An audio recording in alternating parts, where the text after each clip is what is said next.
hopefully show? Yes. So today we're going to talk about Elixir and Phoenix, as was mentioned. And it seems very much, especially this year, that Elixir and Phoenix had sort of a meteoric rise to popularity and fame, was partially due to the great Programming Phoenix book, and Elixir is 1.0, Phoenix is 1.1, 1.2, something like that, and everybody's talking about it. But I feel most of the time people are talking about performance scalability. So WhatsApp is not using Elixir, but they're running on Erlang, which is the basis for Elixir, and there's this very, very popular blog post of them where they go like, oh, 1 million connections or so 2011. It's a blog post from 2012 where they say that like one single machine for them, and it's 2 million or over 2 million TCP connections at the same time, and that is just the amazing scalability that you get through the platform, and that is what most of the people are excited about when we talk about Elixir and Phoenix. And then of course the Phoenix folks went, like one of their prime features is WebSockets, and they made it a test run, and they said like how many concurrent WebSocket connections can we handle on just one server, and you can see it capped out at 2 million connections, and that was not because the server couldn't handle it anymore, but the clients didn't have enough sockets to connect to all of it. And you can see the server is still bored, so there's still room up in the air to improve upon that. And even with all those clients connecting to one chat room, when you would post a message, it would arrive at all clients within a second. And Jose Golim actually trolled a bit and posted a whole Wikipedia article into it, and it still arrived in a couple of seconds. So that is amazing. And also if you look at HTTP traffic, if you look at the request per second for very simple applications, you know, it gets a request and then renders a view with a couple of partials and stuff. You can also see Phoenix up ahead there, and it's mostly compared to, so Gin is more of a Sinatra-like framework for Go, and that's sort of the competition that Phoenix is in. But Phoenix is a full-blown MVC framework. And the creator of the language, of course, Joseph Valim, said or tweeted, reminder, it is 2016. Almost everything you do must be using all CPUs, compiling code, booting, running tests, easy math on the wins here. He created Elixir because he went out on a search, like he is a Ruby programmer, he is an ex-Rails core team member, or still a Rails core team member. He wrote great books like Crafting Rails Applications. And he went in search for a platform where, you know, parallelism could be done well, and he fell in love with the Erlang VM, and he created Elixir mostly as sort of a nice interface to the Erlang VM, which is sort of how he set out. So in this talk, I say Elixir and Phoenix, fast, concurrent, and explicit. And I want to focus on the last part, on the explicit part, because the fast and the concurrent is not something that I feel is debatable, that is a given. But you're all Ruby programmers here, or well, most of them, and I am a Ruby programmer. And we're not programming Ruby because it's the fastest language. Like if we cared so much about performance, we would still be writing C++, Java, or whatever. We actually like Ruby, we like the syntax, we like what we can do, we like the features that we have. And I want to show you what is there in Phoenix and in Elixir that makes your day-to-day work actually nicer, and just the speed is just an extra bonus. So my name is Toby. You can find me on Twitter as @Practop. So this is a lot about a lot of the things that I'll talk about. I could give a separate talk. So it's more of an overview of things. So let's get started. So Elixir is a functional programming language. It has immutable data structures, and it is based upon the Erlang VM, which has been around since 30 years, and I think it's open source for maybe 20 or 25 years. And this is a platform that is used to run telecommunication systems that which just cannot be down. Everything has to be super fault tolerant. You have hot code upgrades. And the actor model is baked in. Back then, they didn't actually know about the actor model. They sort of invented it separately, or well, afterwards, we have to think, and there it's called processes. And it's different than operating system processes, but you can have, I think, 268 million of them running at the same time in one VM, and they're very low cost, and the whole VM was sort of constructed to let these run. So each process is garbage collected individually, and if one crashes, it does not affect all the others. And so sometimes people say to me, Toby, we have like celluloid for actors in Ruby, and now we have whatever the socket thing for Rails 5 is called. It escapes me right now, I'm sorry. But this is still all run on C Ruby, which is not the best platform for that, because you still have the global interpreter logs. So still just one thread will execute at a time, whereas the Erlang VM was built for this sort of stuff. So enough talking, let's look at some code. This is an implementation of a map function that I wrote. So it is run normal. So what do we see here? At first, we can see it's a Ruby-like syntax. I mean, it's different. It's def module, not module, and there's a couple of more do's and stuff, but it looks very similar. Erlang, on the other hand, is like a Prolog-like syntax, and lots of people shy away from that. But I want to warn you at this point. This is a wolf in sheep's clothing. It looks a lot like Ruby, but it's definitely not Ruby. It's much, much closer to functional programming languages than Erlang. So you don't have your mutability. It's immutable. It's functions all the way down. And so be aware of that. I think it's sort of a gateway drug to get Ruby people into Elixir. And then you realize, wait, this all works differently, but I'm still going to keep trying because some people are afraid of the Prolog-like stuff or of all the parentheses of Lisp. Like, I like both of those. But still, I like Elixir more, personally. So of course, talking about a functional programming language, we have functions as a first-class citizen, so you can pass them around, much you would pass around Ruby procs or whatever. And then we have something very important to functional language. We have tailco optimization, which is if the last call in a function is to itself, then it can basically be optimized into a loop, which mostly consumes less memory and can also be faster, which is pretty nice. And there's also something that, for instance, you cannot yet do on the JVM, for instance. Well, you can do it on the JVM, but Java itself doesn't support it. So Scala people had to write it in their own compiler. And similarly, when I talk also about processes, like we have Scala and Akka and all the cool actors, and they also can run 2 million of them at the same time, but still the JVM wasn't built for this. And JVM people will also tell you, or at least they used to tell you, if you want to build a system that literally can never be down, use the Erlang VM and not the JVM. One feature that I hear that I don't hear enough about when talking about Elixir is doc testing. So this up there is basically an actual unit test. It will execute when I run my tests, and it will check if when it does this, that this will be the actual output. And for me, that's just great. I have the tests right there where I need them, and also my documentation doesn't go out of sync with what it does, or my documentation is always right. When browsing the Ruby documentation, I saw and fixed many, many wrong IRB examples, and this just won't happen here. And it's a lovely feature that I would like to see more of. It's much easier and functional and immutable languages, because you don't need to set up a whole holy object tree with this object, and is this object in the right state, la la la la la. No, you just pass in simple data structures and you pass out simple data structures. And also, you try to reduce the side effects, so you don't have to worry about them as much.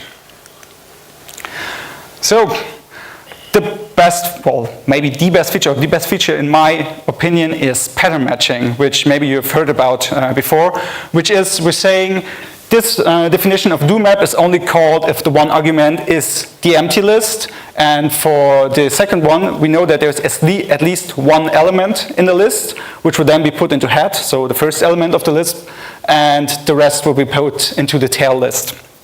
So we can have multiple method definition, that method overloading, which when I once ventured out of Ruby to Crystal and Elixir, I saw like, well, I've really missed this, you know? We can't do this in Ruby, and then we have to always switch with if and case and whatever. And this is really nice to do, and I want to alert you, you're not matching on the type of the argument, you're matching on the structure, which is really, really powerful. So as another example, I have this pattern matching example where first we greet people, and if we get in a map, which is sort of like a Ruby hash, we go and grab like this one triggers when we get both a name key and the H key, and then we also at the same time extract the values of those into variables, which is super powerful, and it's the one feature that when I program Ruby, I often try using, you know, with the keyword arguments, and like, oh shit, this doesn't work in Ruby, damn it. And then I'm sad, but yeah. Of course, we can also match on actual values. So I can have a special case for Piotr in here and compliment him on his awesome keyboards. And of course, if we don't have the H, we can just do this, and then we can have a sort of catch-all. And those are always all executed or sort of evaluated top to bottom. So the order does make a difference. If I put the catch-all to the top, none of the others would trigger. Another thing important for us Ruby developers is, yes, we can have metaprogramming in the form of macros, and it's more like Lisp-style macros. So it's not runtime, it is compile time. So macros are expanded at compile time. And I personally believe that is enough. I don't need it at the runtime, because I think every metaprogramming that we should do is something that can or should be done at the compile time before the program executes, not runtime. So I have not come across a case where I would really, really, really want to have it in the runtime. If you know such a case, please tell me. Not now, but later. Of course, Elixir also tackles polymorphism. I think a rather popular method is the string blank method from, Rails or active support. And what do we do here? We define a protocol. We say, okay, this protocol is supposed to tell me if something is blank or not.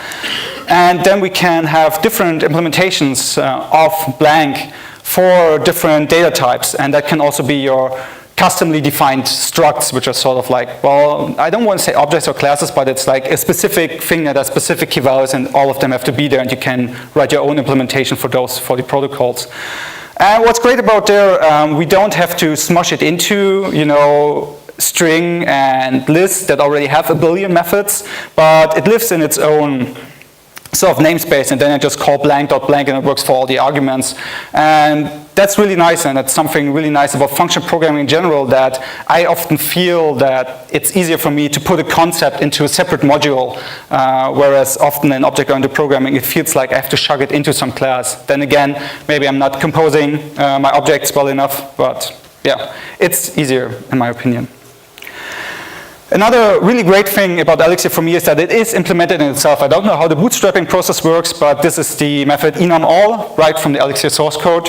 And it's just so great to, if you don't know how something works, or if you're looking how would Elixir people solve something, you can actually go into the Elixir source code and understand it and contribute to it, which is much like my first impression when I worked with Crystal. And it's just great to be able to do that, contribute, and look at all that myself.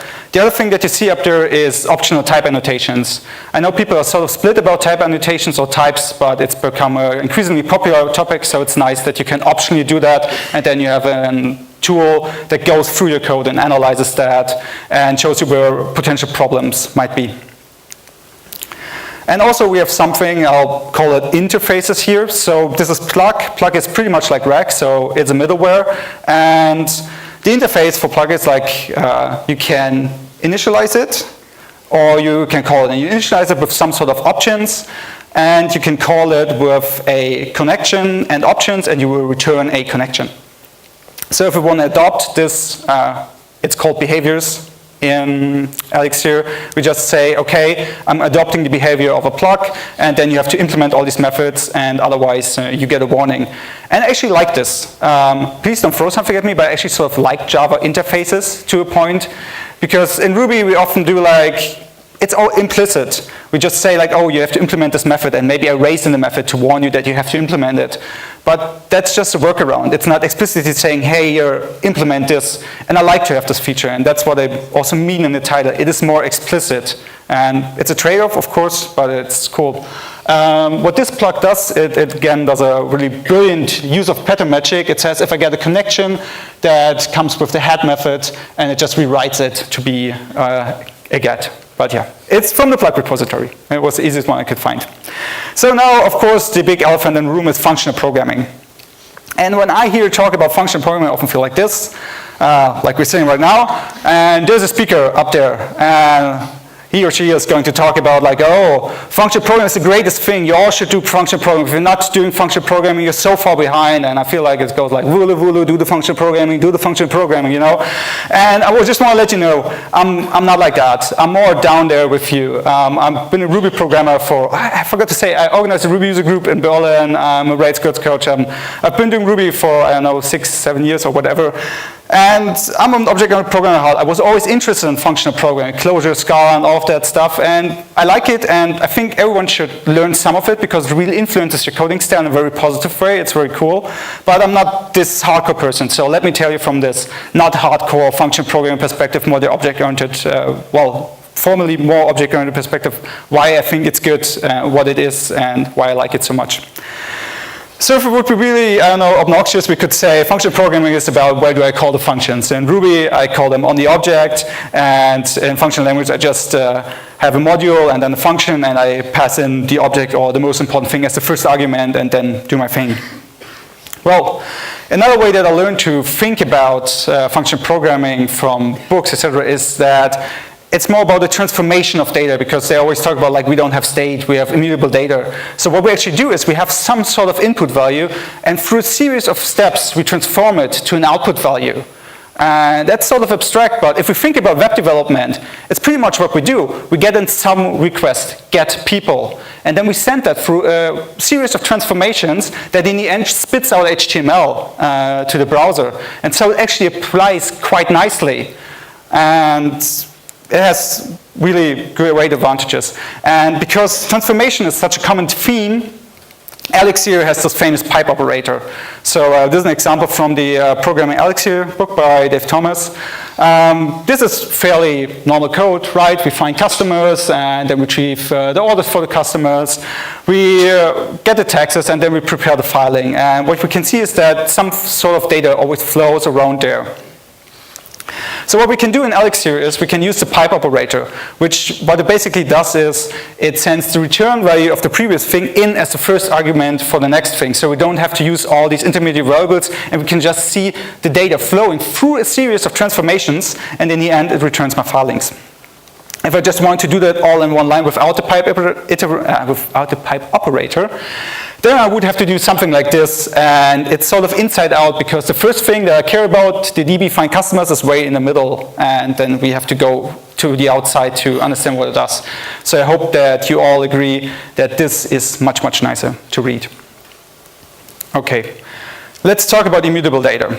This is Ruby code, and let's say I instantiate the person with the attributes name Toby and age 27 or whatever, and I pass it to some function, do something, and then I want to insert it into the database.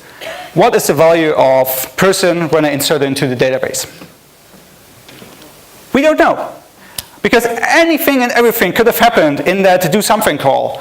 Like, people can grab internal instance variables, call methods onto it, because we're passing it as a reference, we don't know. So the thing is, if I want to figure out what's going wrong here, I have to dive into do something and all other methods that a person is sent to see where is the actual mutation, where is stuff going wrong. And if I have an immutable data structure, that's none of my concern, because the only thing I care about is what happened to person. I can see, oh, it's not being like, I don't reassign my person, so there's no changes to it. So I know nothing is happening there, which is really great. And so I have to make it explicit, again, the explicitness, to say, like, I expect some change to person to occur here, and this is happening.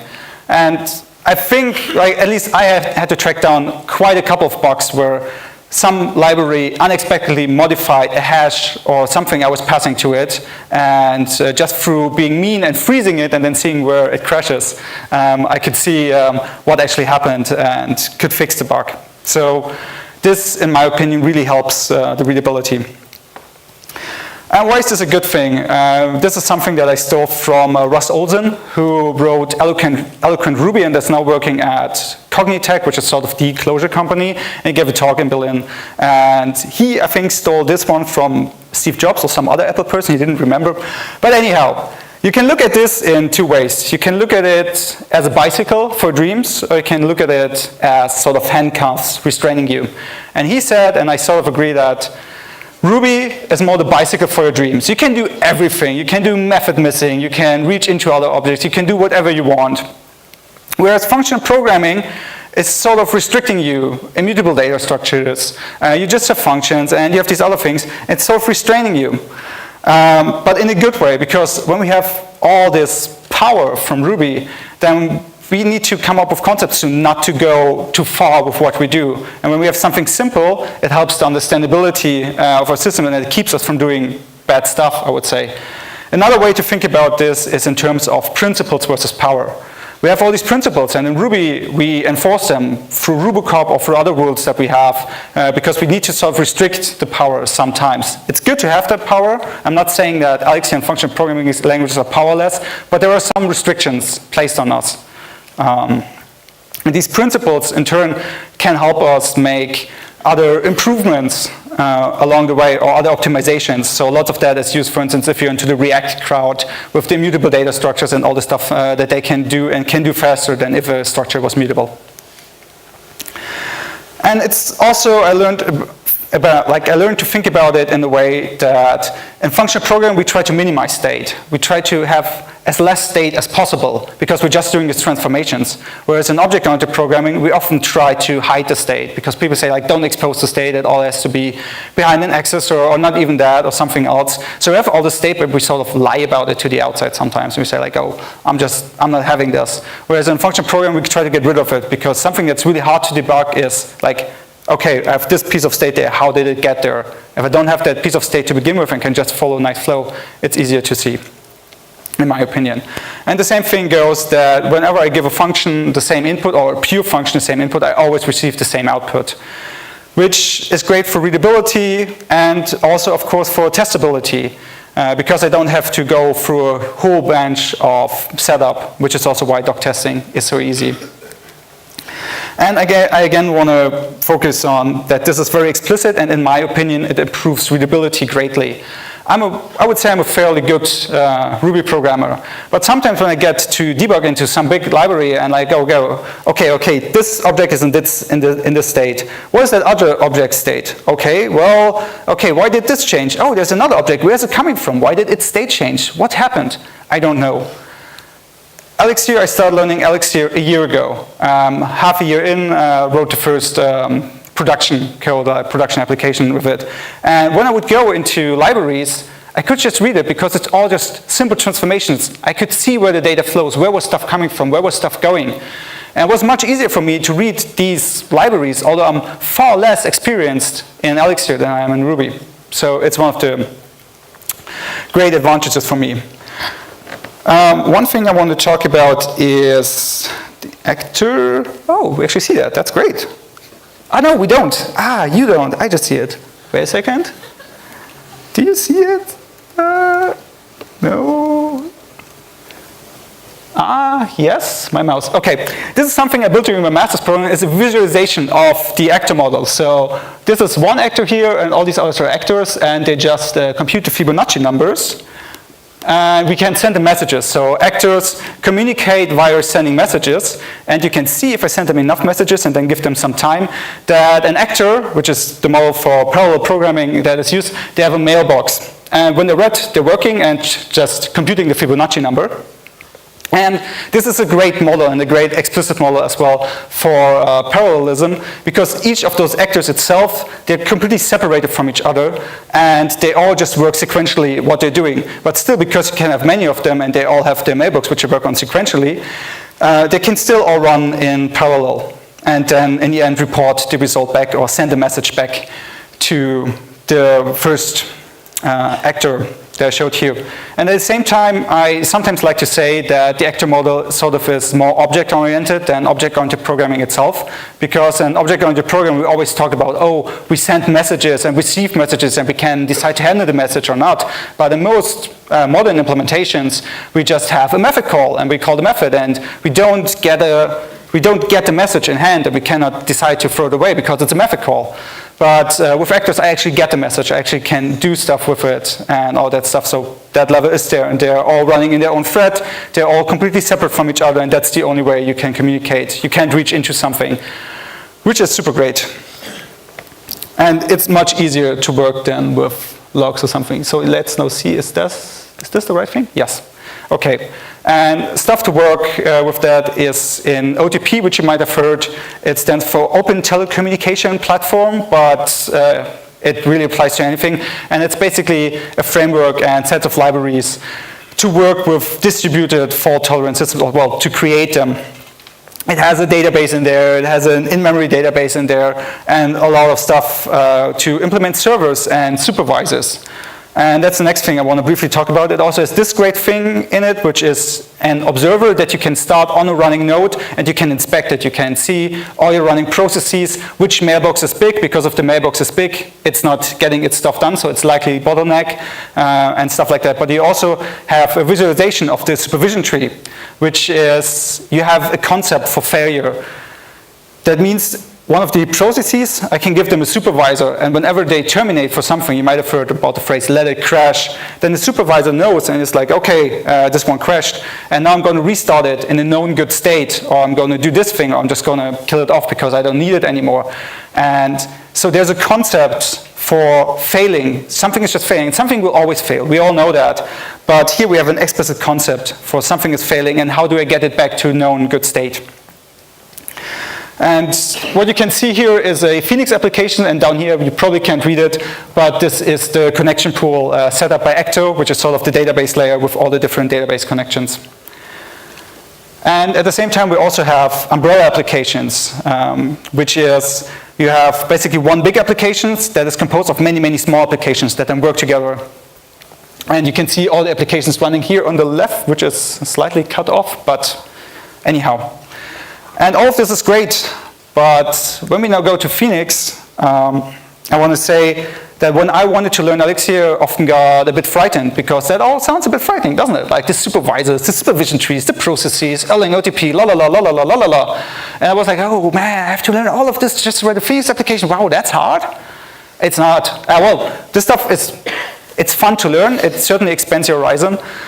But you don't have to learn it just to write a Phoenix application. All you have to do is you have to call functions, you have to write modules and write functions yourself, because Phoenix sets all of this up for you. You know, Phoenix starts a new process when a new HTTP request is coming in, and it supervises it. Same thing if you have a channel connection. And of course, as I showed, the same thing for the database connections. So Phoenix is quite great. It is Rails inspired.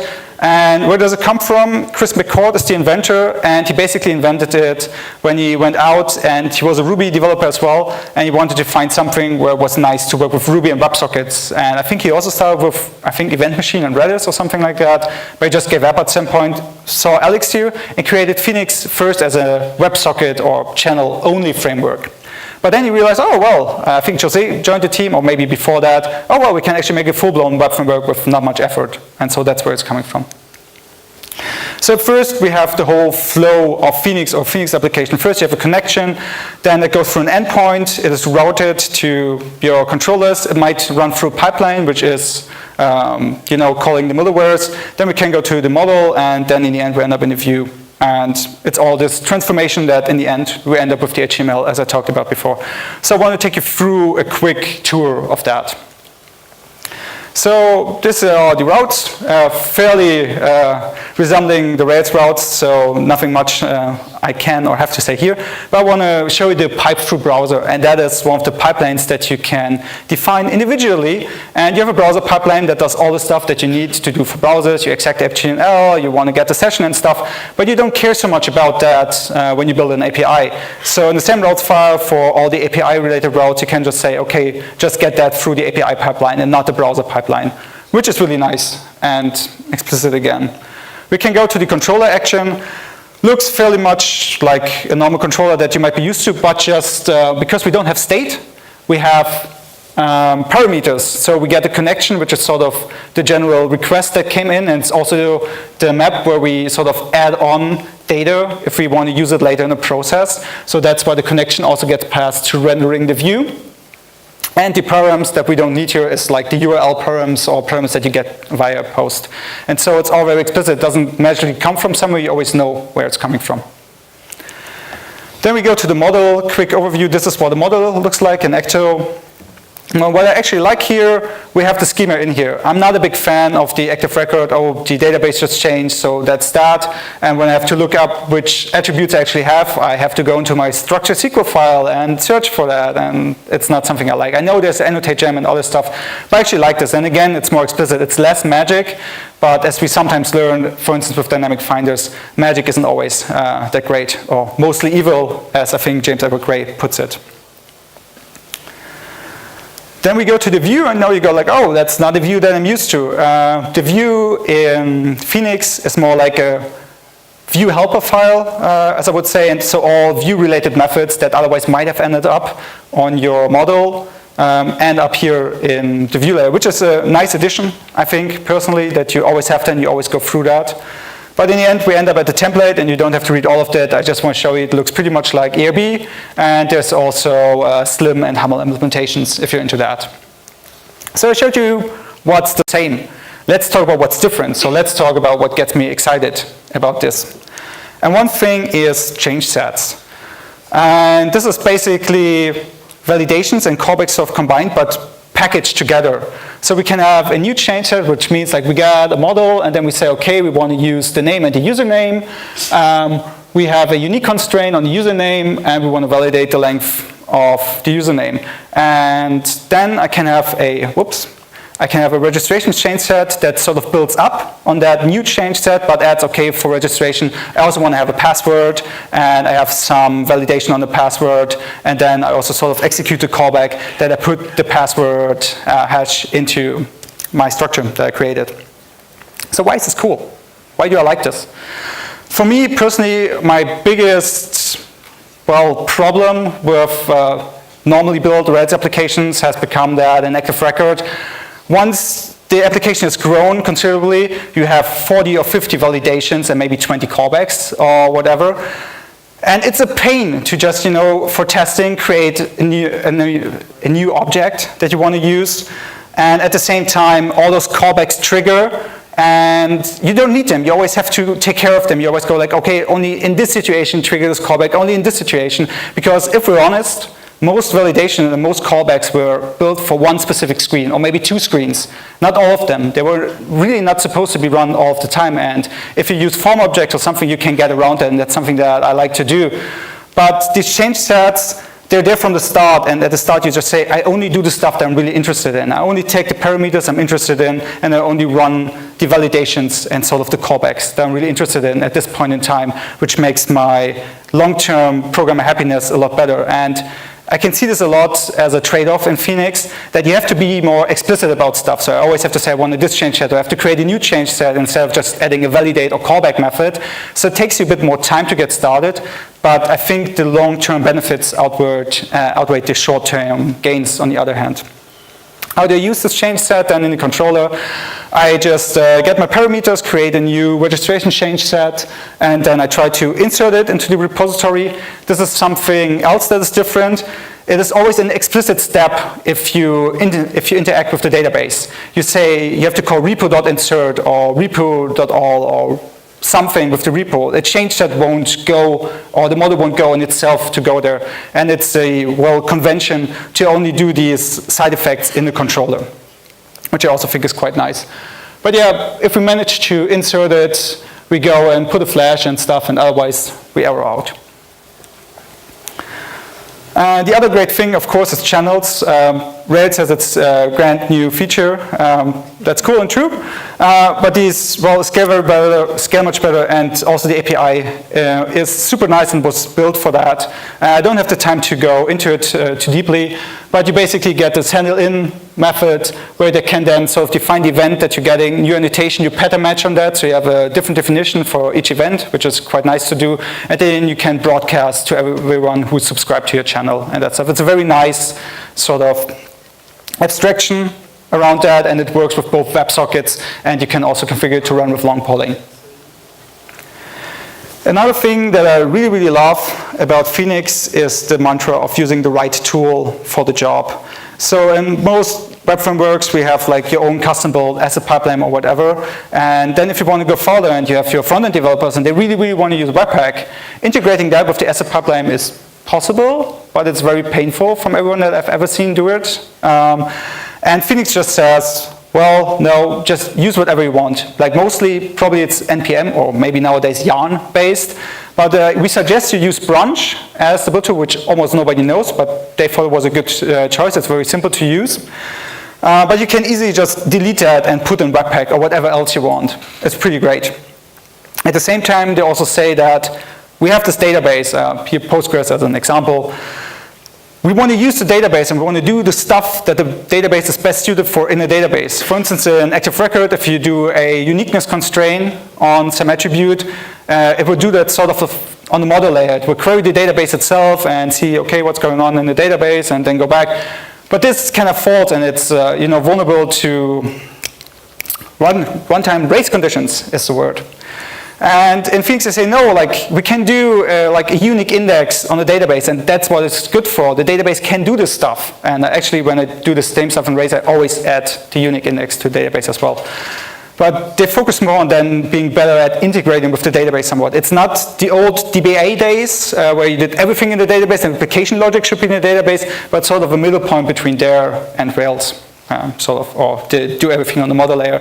At the same time, also for internationalization, they didn't build their own big internationalization tool. They were like, oh, there's GNU gettext that has been around since what, 20 years, has been used as a standard for translations. Let's just integrate that. Let's just use that. And that's the thing we're using, which I think is really great because it also gives you a lot of gains very easily because you just go with these existing tools that are good at their job. Another thing that I like, and that's why I smiled a bit when there was the lightning talk about the N+1, we have explicit preloading. So when we fetch a user from the database and the user has many videos, we try to access the videos.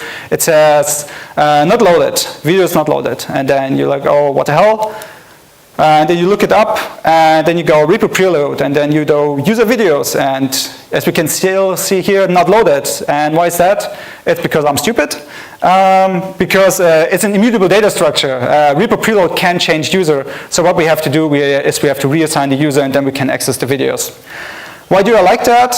I'm aware of the costs involved. In Rails and Active Record, it just loads everything automatically, which is really nice. You know, if you get started and you just hack something up, it's really cool. But then you get all these N+1 errors, and all of a sudden, you know, you're in a view and you access an object and an object, and all of a sudden you do a database query, and you're in the middle of a view. That's never where you want to do database queries. But hey, it's happening, and you don't know about it. You don't have the control over it. And so a lot of my time when I do performance optimization is spent like sprinkling includes everywhere, includes for you, yay.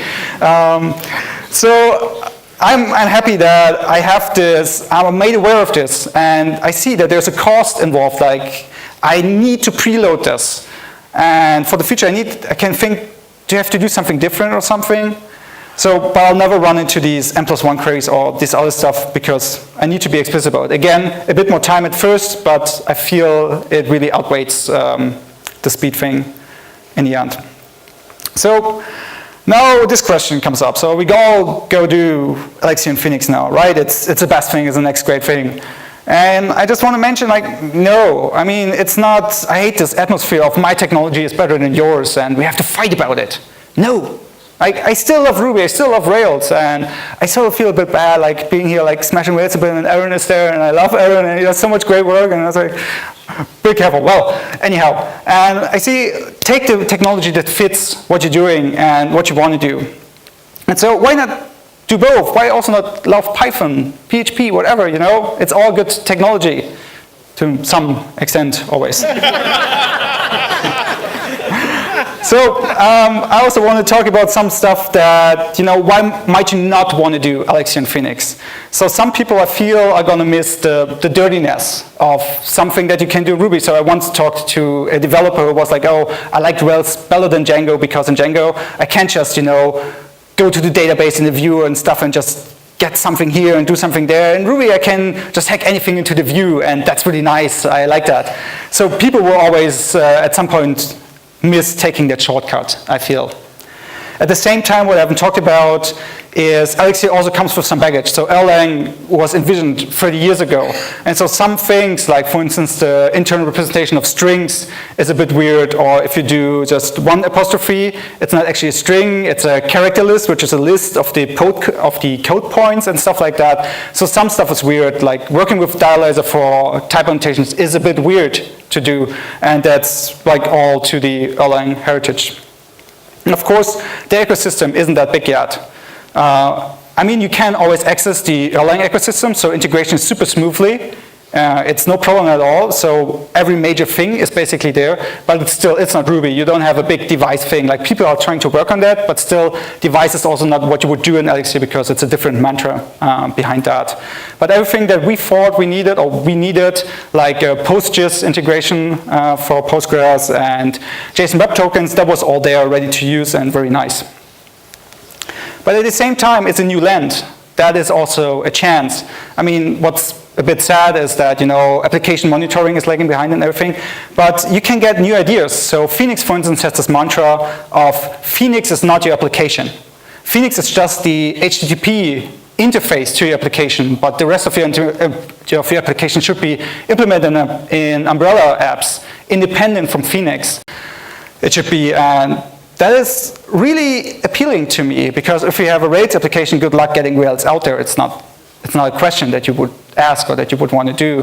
At the same time, you can also contribute to the ecosystem. So my favorite hobby time is now spent on writing a micro-benchmarking library in Elixir called Benchy, and it's super fun. And it's cool that you can see that you can contribute to the ecosystem in such a big way, also by just doing pull requests to some major libraries, and they're accepting them. So, before we go to QA, which we probably won't have time, but the typical QA first question is, so would you start a new project in Elixir and Phoenix now? And the answer is, of course, it depends. I personally feel like for me, if I want the application to live for long, it's a very great and superior choice right now. But I haven't had an Elixir and Phoenix application that long in there. So, is my team willing to learn the technology? Yes. Is the project small enough so that we can first try it out? Do we have people interested in it? Are all the libraries there? Yes. Then maybe go ahead and do it. But on the other hand, maybe your team is not interested in Elixir and Phoenix and they don't want to jump in. Maybe some crucial library is not there, or it's just a project that you need to code fast and in 1 month you can forget about it, or in half a year maybe even. Then yeah, the Ruby ecosystem still gives you lots of advantages, and it's not an either or, well, it is an either or, but there's always considerations for your specific use case. So with that, I'm out of time, and well, thank you, and enjoy Elixir and Phoenix.